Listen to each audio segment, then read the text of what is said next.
¿Qué tal están? Bienvenidos. Materialismo social e individual. Es un tema muy amplio y lo voy a centrar sobre todo en el siglo XXI, en esta época del consumismo exacerbado, de la sociedad del espectáculo. Se han publicado libros sobre estas cuestiones desde un análisis filosófico y esa es la auténtica realidad. Ya una parte de la gente pues descarta la creatividad como algo constitutivo de su propia vida y solamente viven para vivir, solamente viven para existir materialmente, lo que en principio está bien, pero yo creo que no se puede descuidar la capacidad crítica, la capacidad creativa que todos podemos desarrollar y que hacen que la vida se convierta en algo grandioso, en algo realmente notable o sobresaliente. Pero si esperamos en todas las cosas de la vida conseguir beneficio económico, pues estamos equivocados, porque hay muchos sueños que se pueden conseguir y que no necesariamente implican beneficios materiales inmediatos o, en general, beneficios materiales. Por tanto, yo creo que hay que cambiar la mentalidad de una parte de la gente en el siglo XXI, esto también sucedía en el siglo XX, y en este vídeo trataré de analizar estas cuestiones.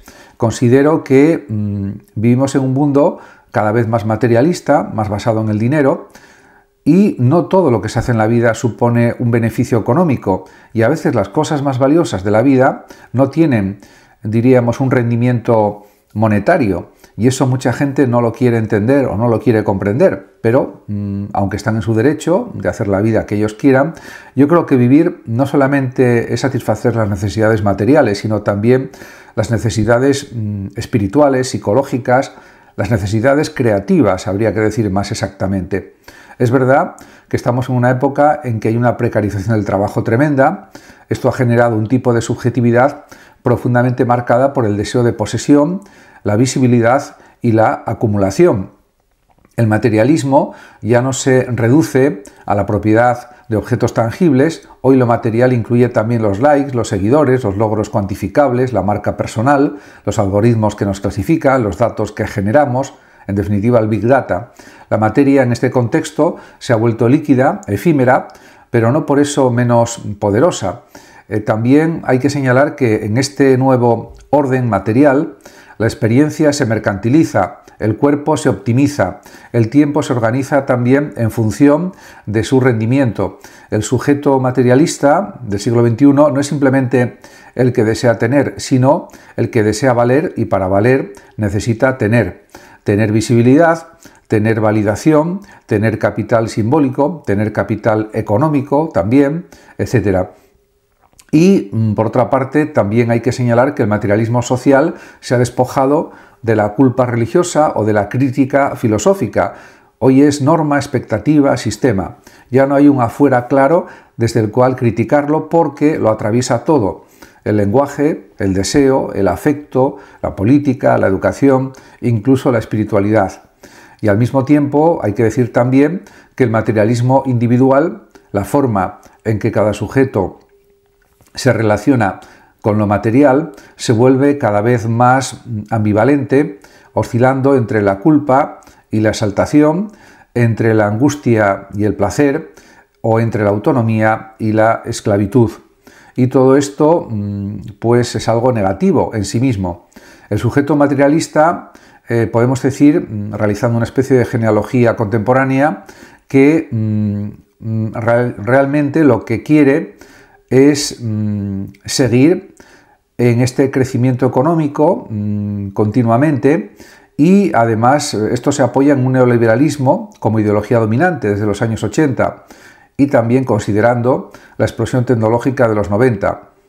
En ese sentido, la cultura influencer y la estetización de la vida cotidiana en redes sociales es algo que está a la orden del día.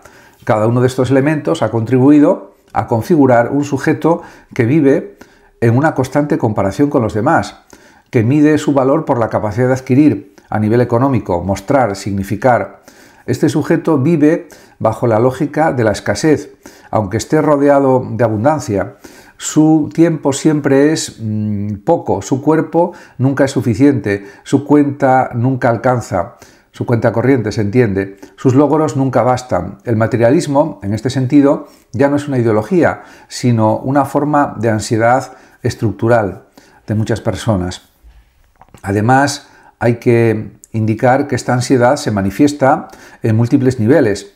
El consumo compulsivo, por ejemplo, la necesidad también de exhibición, la obsesión por el éxito, el miedo a la irrelevancia, la dependencia tecnológica, incluso la salud mental se convierte en un objeto de consumo, ya que podemos pensar que se compran libros de autoayuda, aplicaciones de meditación, terapias express, etc. El alma, en definitiva, o la mente, se materializa como producto. El yo se convierte en marca también.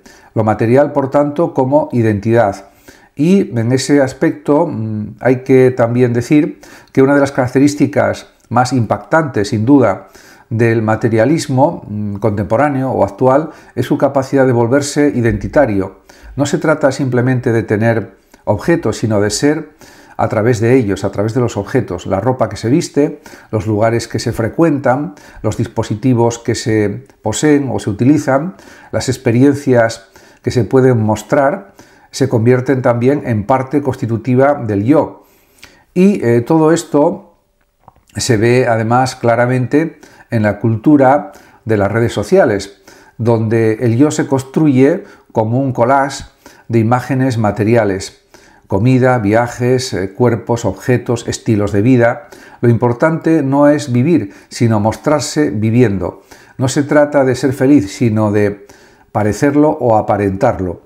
El materialismo de esta forma penetra así en la misma raíz de la subjetividad de muchas personas. El deseo ya no es por la experiencia, sino por su representación. Y todo esto supone que este tipo de identidad material es frágil porque depende de un sistema de signos que cambia constantemente y que exige también una actualización continua y permanente. El sujeto materialista vive en un presente perpetuo, sin profundidad, sin memoria, sin espera. Todo debe ser inmediato, eficaz, rapidísimo, espectacular.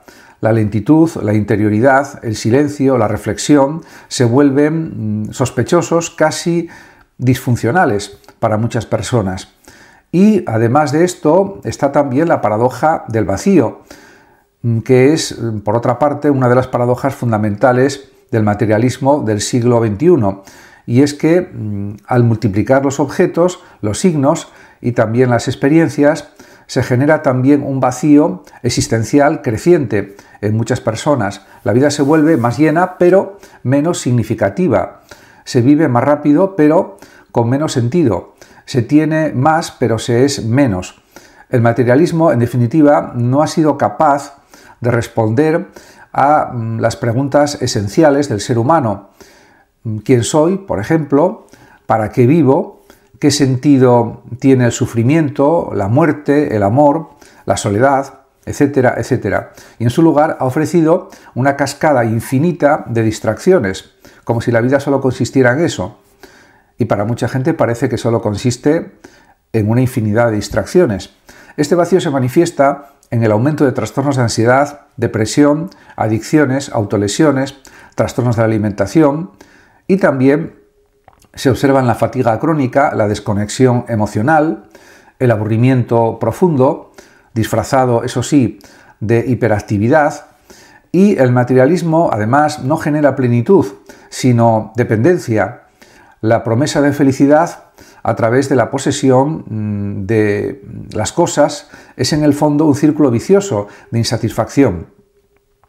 A todo esto, pues hay que añadir que es difícil para mucha gente salirse de ese círculo porque el sistema social en el que vivimos se sostiene sobre él. La publicidad, por ejemplo, los algoritmos, las estructuras económicas también, la educación y hasta la política refuerzan la idea de que tener es ser, de que consumir es vivir, de que poseer es amar. Cuestionar esta lógica no es simplemente una crítica ideológica, es una revolución ontológica. Además de todo esto, hay que señalar que la resistencia puede ser realizada. Frente a este panorama, es legítimo preguntarse, ¿es posible otra forma de vivir? Por supuesto que sí. ¿Hay espacios de resistencia al materialismo social e individual? La respuesta no es simple, pero sí es posible. La resistencia, además, no necesariamente adopta la forma de una revolución radical, sino que se expresa o se manifiesta muchas veces en gestos pequeños, cotidianos, casi invisibles, por ejemplo, un silencio elegido, un objeto reparado en vez de reemplazado, una conversación sin tecnología, una tarde sin productividad, una amistad sin interés, un deseo sin algoritmo, etc. También en la recuperación de formas de vida alternativas, por ejemplo, comunidades colaborativas, economías solidarias también, espiritualidades no dogmáticas, arte no mercantilizado, educación crítica, en definitiva, el decrecimiento, la simplicidad voluntaria, la filosofía Slob, el ecofeminismo, son formas de pensar y vivir que cuestionan el materialismo dominante. Y en este aspecto hay que decir que la filosofía juega aquí un papel esencial, no como discurso abstracto, sino como práctica de lucidez. Pensar críticamente el materialismo es también desenmascarar sus promesas vacías, es recuperar el valor del ser por encima del tener, es abrir espacio para lo invisible, lo intangible, lo inefable. En consecuencia, no se trata de demonizar lo material. El cuerpo, la tierra, los objetos también tienen su dignidad, sino de recuperar una relación ética y simbólica con ellos. Y esto es posible y es realizable, y es lo mejor además. Por tanto, podríamos ir hacia una espiritualidad del límite, y en ese aspecto quizá lo que más necesitamos en el siglo XXI no es más materia, no es más consumo, sino una nueva espiritualidad. No necesariamente en el sentido religioso clásico o tradicional, sino como una forma de habitar el mundo con conciencia, con profundidad, con gratitud también. Una espiritualidad del límite que reconozca que no podemos tenerlo todo, ni serlo todo, ni saberlo todo, que acepte también la finitud, la pérdida, el misterio. Y todo esto pues supone que tiene que haber una espiritualidad que no niega lo material, pero lo reinscribe en una dimensión simbólica. No se trata de renunciar a la materia, sino de devolverle su espesor, su aura, su significado, de dejar de consumir para empezar a contemplar, de abandonar la lógica del rendimiento para entrar en la lógica del cuidado, de pensar que el yo marca puede ser interesante, pero el yo relación también lo es. Solo así podrá surgir un nuevo tipo de sujeto, no ya el sujeto materialista, ansioso, vacío, hiperconectado, angustiado, sino un sujeto pleno, situado, encarnado, capaz de vivir con menos sin sentir que es menos, capaz de experimentar la belleza sin poseerla, el tiempo sin llenarlo, el amor sin medirlo. En definitiva, esta es la vida auténtica. También hay que decir que el silencio puede ser entendido como rebelión. En última instancia, quizás la mayor forma de resistencia al materialismo del siglo XXI sea el silencio, no el silencio de la resignación, ni mucho menos, sino el silencio como forma de escucha, de presencia, de apertura, un silencio que no necesita likes, ni tampoco aplausos, un silencio que no busca eficiencia, ni eficacia, ni visibilidad, un silencio que nos devuelve al cuerpo, al otro, a la tierra, al misterio también. Como se puede ver, pues en este silencio también se gesta otra forma de ser, no centrada en la acumulación de objetos, en el consumo, sino en la comunión, no en el control, sino en la confianza, no en el yo aislado, sino en el nosotros profundo. Tal vez entonces podamos empezar a imaginar y a construir una vida más allá del materialismo consumista, una vida con alma, una vida con sentido, con auténtico significado. Como se puede observar también, todo esto pues realmente es lo que habría que desarrollar en la vida actual, en el siglo XXI. pero por supuesto cada persona es libre de hacer la vida como quiera, lógicamente, y en ese sentido, pues yo creo que una de las posibilidades mejores es una vida creativa, porque la creatividad es lo que llena auténticamente la vida. El tener proyectos, el perseguir los sueños que uno tenga, etcétera, porque de esa forma se está autorrealizando la persona. Y en ese sentido, pues eso es lo más apropiado. En definitiva, se puede conseguir la superación del materialismo a través de la creatividad, y esto es esencial. ¿Y cómo se puede hacer esto? Pues de múltiples formas, pero realmente mucha gente no lo hace. De hecho, solamente el 3% de la gente es creativa, el 97% no lo es.